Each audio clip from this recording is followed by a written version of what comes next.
Olá, meu nome é Carlos Barrios, eu sou oncologista clínico em Porto Alegre e diretor do LACOG.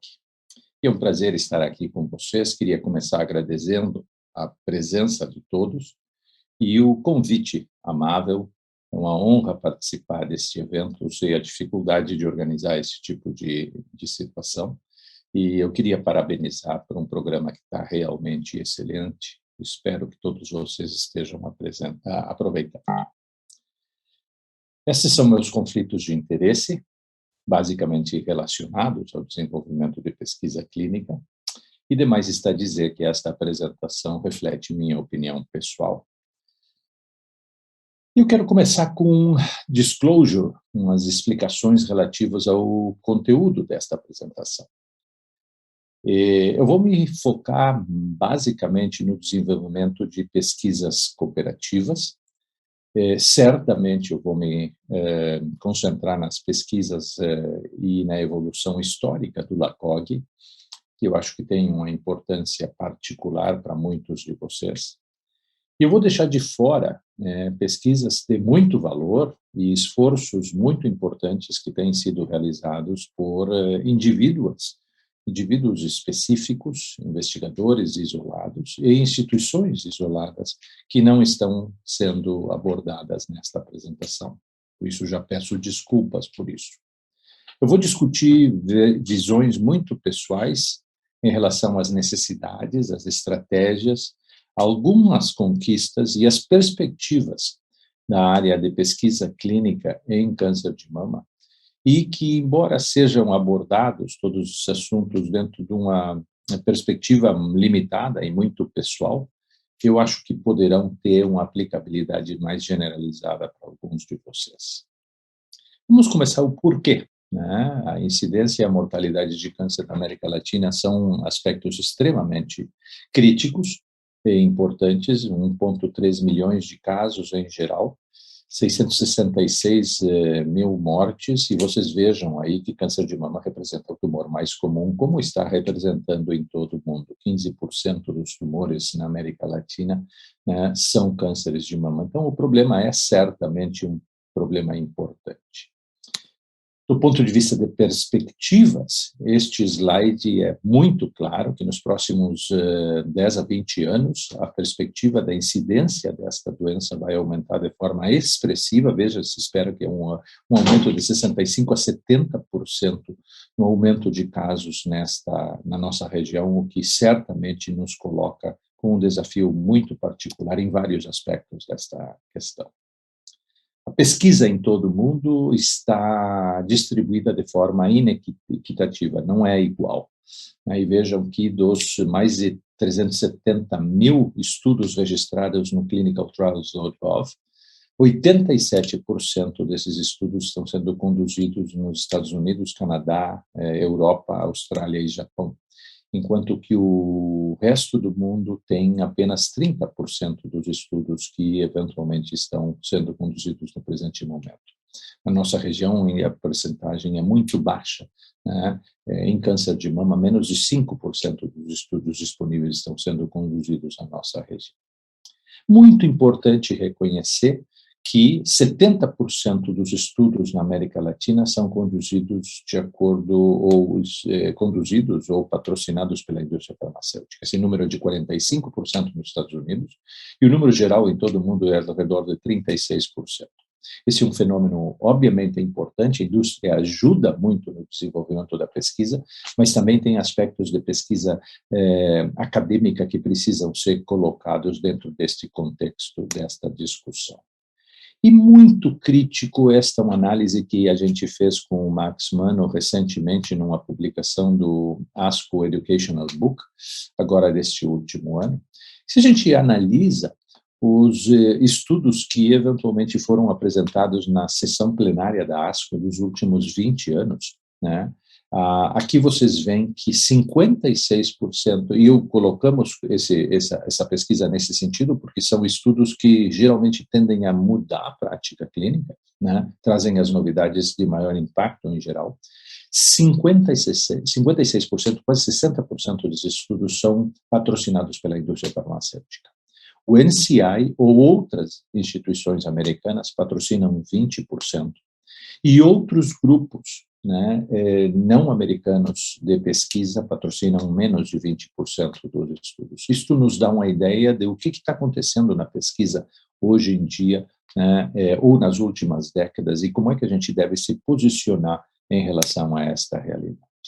Nesse sentido, a gente reconhece com o Max, nesta nossa publicação, uma série de restrições que poderão haver em qualquer cenário, isto que a gente fez orientado para diferentes países de baixa renda ou em desenvolvimento, né? Mas isto pode ser colocado também em termos dentro do mesmo país, com realidades e contextos diferentes, diferentes restrições ao desenvolvimento de pesquisa, e sugerimos algumas estratégias de forma mais ou menos regrada, organizada, em fases, para que estas restrições possam ser vencidas. E a gente reconhece diferentes níveis de restrição, de acordo com a existência ou não de elementos básicos, como coisas regulatórias, de acordo com a existência ou não de infraestrutura estabelecida, de acordo com a experiência em desenvolver e conduzir estudos especificamente, e depois de essas 3 primeiras etapas serem cumpridas, no desenvolvimento de credibilidade e no desenvolvimento de uma infraestrutura sustentável para o desenvolvimento de pesquisa. E a gente propõe estratégias específicas para isso. Então, eu recomendo esta apresentação para que vocês, eventualmente, possam, de acordo com o contexto em que cada um se encontre, né, se colocar e, eventualmente, consultar possíveis estratégias para resolver determinadas deficiências que possam acontecer especificamente em determinados lugares. E a história do LACOG nasceu exatamente dessa maneira, reconhecendo a necessidade de desenvolver pesquisa na nossa região, né, por um grupo de oncologistas da América Latina, de diferentes países, e hoje a gente cresceu, né, depois de identificada essa necessidade com uma estratégia que eu vou compartilhar com vocês em alguns minutos. E hoje nós temos mais de 400 investigadores em mais de quase 200 instituições, né, e em 16 países da América Latina, realmente algo que eu, há poucos anos atrás, não tinha ideia que a gente poderia conseguir. E, basicamente, a estratégia que eu quero compartilhar com vocês, que motivou e ainda motiva, né, o desenvolvimento do grupo, e isto acho que é um conceito extremamente básico e importante, a gente virou, né, a lógica normal que estava sendo utilizada até aquele momento, no final da década passada, em relação a como é que se deveria desenvolver estudos cooperativos. E a ideia básica é que o estudo clínico, né, era a base da pesquisa cooperativa.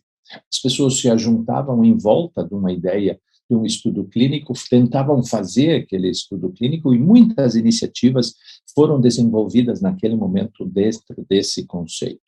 O problema desse tipo de estratégia, que pode funcionar eventualmente, é que depois de realizado o estudo com o esforço de cada instituição, de cada investigador, etc. e tal, é que não fica nada estabelecido, né, para dar continuidade a este tipo de situação. Ficam coisas institucionais que, eventualmente, muitas vezes não conseguem continuar trabalhando em conjunto.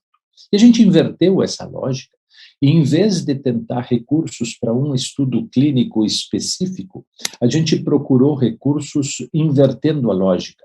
Vamos criar uma estrutura cooperativa que eventualmente permita que investigadores, né, e sustentar essa estrutura, e essa estrutura deve permitir que investigadores eventualmente possam levar as suas ideias para dentro dessa situação e criar uma possibilidade de que essa estrutura fique procurando estudos para acrescentar investigadores ao conjunto.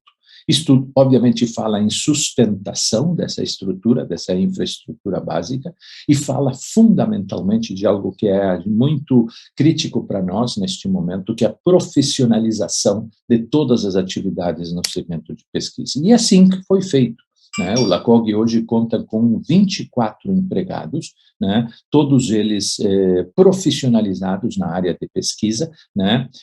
Médicos, cientistas biomédicos, farmacêuticos, estatísticos, pessoal administrativo, pessoal de TI, né, todos eventualmente dentro de um grupo central que eventualmente presta serviços aos investigadores, tentando fazer com que aquela ideia que eventualmente possa ser gerada se transforme na realidade de um estudo clínico realizado, né, e publicado. E aqui vocês veem dentro das capacidades que a nosso headquarters, nossa oficina central pode ter, né, todos os aspectos que têm a ver com o desenvolvimento da pesquisa clínica estão profissionalizados e parte do que eu faço cada manhã quando eu levanto é tentar ver como é que eu sustento essa estrutura, porque eu tenho a convicção que sustentando essa estrutura, cada vez mais a gente vai oportunizar a realização de estudos clínicos de uma forma geral. E é isto que vem acontecendo. E a gente tem conseguido juntar investigadores em áreas de especialidade, como vocês podem ver aqui o LACOG Brest, que basicamente está representado pelo GBK no Brasil, mas com outras participações de outros países, né? E a gente está crescendo dentro desta lógica, né, de eventualmente criar infraestrutura e eventualmente deixar que as pessoas venham com ideias e que a gente ajude a que essas ideias sejam, né, conduzidas. E esses são alguns números, como eu já mencionei, né, que mostram que, de certa forma, a gente está crescendo, né, está começando a publicar, está começando a fazer coisas que provavelmente poucos anos atrás poderiam ser muito difícil de pensar que a gente conseguiria. Mais de 5.000 pacientes têm participado em estudos do LACOG, né, e eventualmente a gente está num processo de transição crescendo, como eu vou mostrar para vocês. Eu adoro esta diapositiva e esses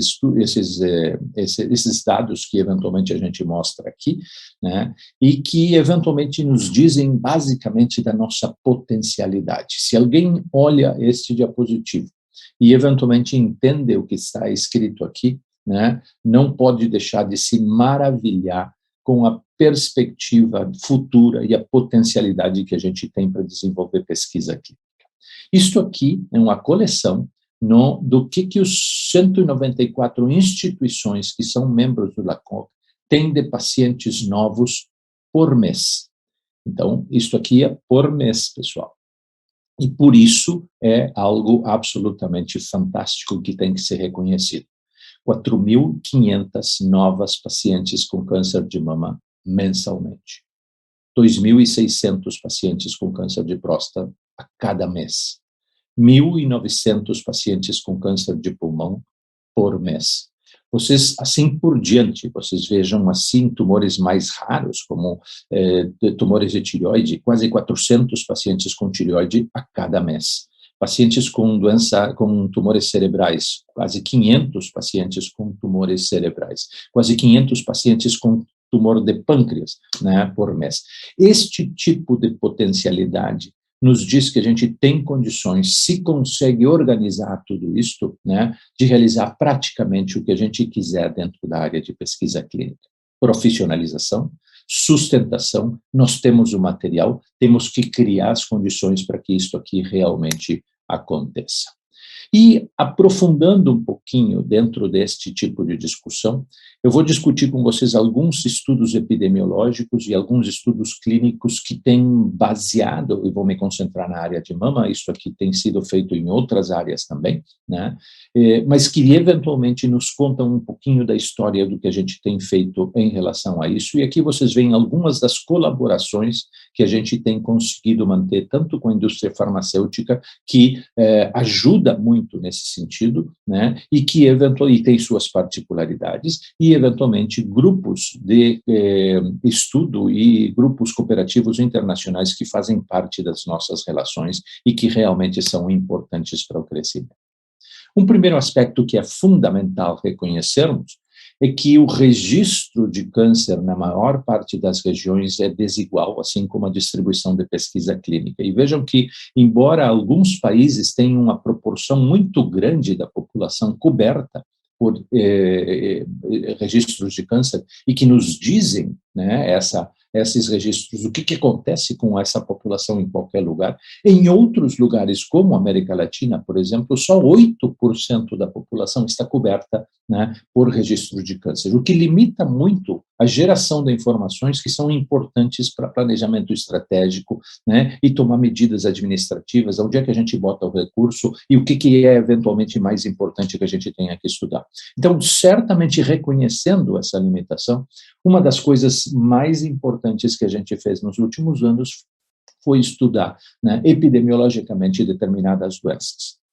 E essa vai continuar sendo, não necessariamente a mais importante, mas uma das áreas mais importantes que o LACOG vai continuar desenvolvendo. E nesse sentido, vocês todos conhecem o estudo Amazonas com o GBCAM, que nasceu, inclusive antes, né, da consolidação dessa estrutura do LACOG, né. Vocês vejam estudos que a gente conduziu e que demonstraram diferenças em relação à sobrevida de pacientes, né, de acordo com o seu estágio, né, e de acordo com a cobertura pública ou privada, o que obviamente teve um impacto muito importante em algumas ações que várias partes da sociedade organizada realizaram. Também a gente detectou, por exemplo, que somente 34% dos pacientes com câncer de mama no Brasil são detectados por rastreamento. E isto, obviamente, tem diferenças no público e no privado, né? Menos pacientes no público são detectados por rastreamento, né? E mais pacientes são detectados por sintomas específicos, obviamente uma situação que tem que mudar, né? E, obviamente, também no privado, a gente vê um número expressivo ainda de pessoas que são detectadas por sintomas, o que também tem que ser considerado, né? Do ponto de vista da idade do diagnóstico, vocês vejam as diferenças em pacientes que têm câncer de mama, com 42% das pacientes no Brasil com diagnóstico antes dos 50 anos, o que certamente tem que ter um impacto, né, em como é que o screening, a política de rastreamento tem que ser feito. Não tem sentido fazer uma política de rastreamento que só contemple as pacientes acima dos 50 anos, quando a gente tem dados que sugerem que quase que 50% da população que tem câncer de mama no nosso país tem menos de 50 anos. Então, a gente tem que pensar nesse tipo de situação. O estágio no diagnóstico, obviamente, também é diferente, todos os estudos absolutamente bem conduzidos nesse sentido. Vocês vejam que no estágio 1, os pacientes públicos, muito poucos, né? 3, 4 vezes mais no privado, 2 vezes mais no privado do que no público. E nos estágios mais avançados se inverte a situação, mais pacientes na situação pública com estágios 3 e 4 do que no privado. Então, dados absolutamente críticos que nos indicam como é que a gente tem que lidar com essa situação e onde é que estão os problemas que têm que ser abordados. Em termos de sobrevida, nós reproduzimos, né, esses dados que vocês veem, são dados americanos que mostram a sobrevida dos pacientes triplo negativos exatamente igual, né, 14 meses e 13 meses nos Estados Unidos, né, a doença receptor hormonal positiva com resultados muito semelhantes, e as diferenças básicas aqui, vocês veem a população HER2 positiva com a sobrevida no Brasil de 23 meses, que obviamente reflete a falta de uso de terapia anti-HER2, né, e que é obviamente inferior à sobrevida que o senhor tem nos Estados Unidos, onde a proporção de pacientes que usam a terapia anti-HER2 é muito maior. Então, identificando esse tipo de coisas. Então, do ponto de vista epidemiológico, certamente estamos gerando informações que nos ajudam a, eventualmente, escolher os problemas, identificar os problemas e ver como é que, estrategicamente, a gente pode participar em tudo isso. Especificamente, em relação aos tipos de estudo que a gente tem realizado, desde 2009 até 2021, um aumento progressivo no número de estudos, tanto epidemiológicos quanto estudos clínicos, né? Temos 20 estudos clínicos e 24 estudos epidemiológicos em curso no presente momento, né? Algo inimaginável alguns anos atrás, né? 6 desses estudos em câncer de mama epidemiológicos e 6 desses estudos clínicos, e aqui vocês veem a distribuição dos outros subtipos de tumores que estão sendo estudados. E este estudo acabou de ser realizado, completamos o recrutamento com 3.300 pacientes em 30 centros de pesquisa em vários países, como vocês podem ver na América Latina, o Latina Breast, que vai emular o que a gente conseguiu com o Amazonas em toda a América Latina, né? Com um acompanhamento futuro de 5 anos, a gente vai saber o que acontece do ponto de vista demográfico e qual é o tratamento e o que acontece com câncer de mama em todo o continente, e vai ser uma fonte de recursos absolutamente riquíssima para a gente entender câncer de mama na nossa região, o tumor mais comum. E mais historicamente, esse foi o primeiro estudo publicado pelo LACOG, realizado, estudo clínico, né? Foi uma parceria que se estabeleceu naquele momento com a GSK, que nos ajudou muito a sustentar o grupo por um período de tempo inicial, né? E esse estudo foi realizado em colaboração com o Peru e a Argentina e o Brasil, né? Aqui vocês têm os autores, todos vocês conhecem estas pessoas, e eventualmente este simplesmente historicamente representa nosso início em termos de publicação em pesquisa clínica na área de câncer de mama. E aqui vocês veem alguns dos estudos que estão acontecendo, tanto do ponto de vista epidemiológico, como do ponto de vista de estudos clínicos em câncer de mama, né? Uma atividade que envolve um número crescente de pacientes e participação de vários países da América Latina. Eu acho que é fundamental entender que, enquanto o Brasil ainda é e representa o foco maior das atividades do LACOG, cada vez mais nós temos que incluir países do resto do continente, porque isso vai nos dar não só força, mas como vai acrescentar conhecimento, e certamente é importante nos darmos conta, reconhecer as realidades dos outros países. Quais são os desafios futuros que a gente tem neste tipo de situação? Eu queria destacar 2 coisas em particular. Primeiro, a questão de que nós temos que desenvolver credibilidade e, eventualmente, pedir, né, estudos iniciados pelos investigadores. Esses são os estudos na área de câncer de mama, exclusivamente. Isso se reproduz nas outras áreas também, para vocês terem uma ideia, onde a gente tem proposto a diferentes patrocinadores. Aqui estão as datas de submissões, só tem um de 2020, os outros são todos de 2021, com ideias que a gente propõe para a indústria e que, eventualmente, na sua maior parte, eventualmente são declinados, né? Este é um processo doloroso, é uma questão que alguns de vocês já conhecem, né? E que eventualmente a gente tem que aprender a fazer. E a gente tem que se acostumar aqui a lidar com a frustração de apresentar e receber uma negativa, e continuar, levantar e continuar apresentando até que isso aqui volte a acontecer. Já temos vários estudos iniciados por investigador em várias áreas. Começamos já com câncer de mama também, e eu acho que este tipo de atividade é o que vai, no futuro, nos dar a credibilidade de realmente participar na produção científica internacional. E o segundo desafio, né, é o fato de conseguir recursos para sustentar essa pesquisa acadêmica, né, que, quando não tem os recursos da indústria farmacêutica, é cada vez mais difícil de manter. E nós temos a notícia de que nós recebemos a aprovação do PRONON para o estudo NeoSamba, o que provavelmente vai ser revolucionário para toda a estratégia e a logística do grupo em relação à pesquisa acadêmica. Então, do ponto de vista prático, estamos num momento absolutamente fantástico nesse sentido. Esperamos, sim, conseguir os recursos necessários para esse estudo e que isto seja um trampolim para mantermos esta atividade acadêmica e aumentarmos essa atividade acadêmica cada vez mais no futuro. E estas são as minhas conclusões em relação ao que eu vejo nesta área daqui para frente. É fundamental que alguém se preocupe, né, e essa pessoa sou eu, neste momento, né, a encontrar os recursos para sustentar essa infraestrutura. A nossa estrutura logística específica em termos estratégicos continua sendo a mesma. Se eu não tenho gente, né, dedicada e profissionalizada em relação a manter essa infraestrutura funcionando, nós não vamos ter condições de evoluir para frente e competir internacionalmente nesta área. Nós precisamos que cada aspecto da condução de pesquisa clínica seja o mais profissionalizado possível para poder competir em nível adequado e no mesmo nível de grupos internacionais que todos vocês conhecem. Nós estamos conseguindo chegar nesse patamar.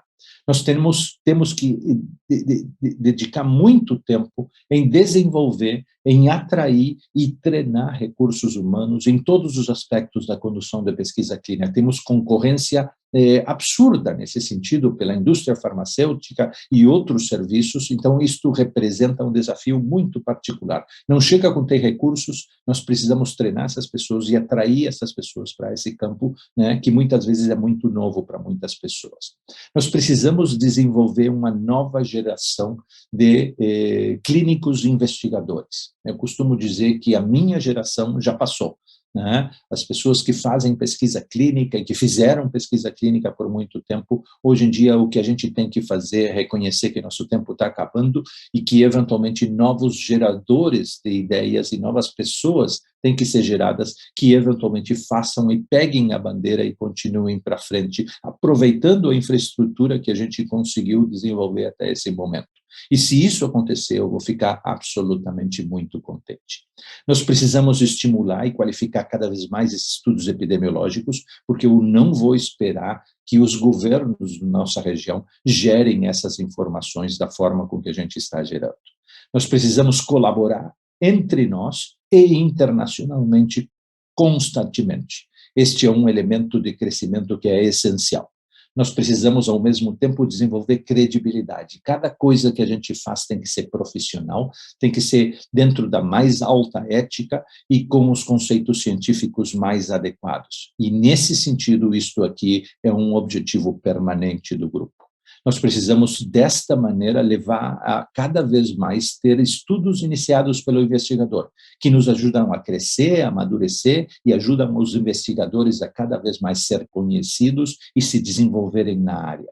Nós precisamos também começar a fazer pesquisa translacional. Todos esses esforços, vocês virem o número de pacientes que a gente tem, se a gente consegue esse volume de informações e consegue fazer algo translacional nesse sentido, a gente tem uma quantidade de informações assim absolutamente inimaginável para eventualmente gerar novos conhecimentos e ajudar no desenvolvimento do câncer. E, finalmente, muito importante, nós temos que nos focar em questões regionais. Parte dos objetivos específicos de fazer pesquisa é fazer pesquisa para câncer, claro, sem dúvida nenhuma, tentar resolver o problema do câncer, que é um problema universal, mas não podemos tirar o foco dos problemas que acontecem na nossa região. Analisar os dados do Amazonas, analisar os dados do Latina Breast e, eventualmente, identificar os problemas e tentar oportunizar soluções, ajudar nas estratégias que, eventualmente, consigam resolver os problemas que estão acontecendo em volta de nós. Tentar fazer com que a pesquisa tenha um impacto no que é mais importante, que é a vida dos nossos pacientes. E, com isso, agradeço e fico à disposição para perguntas.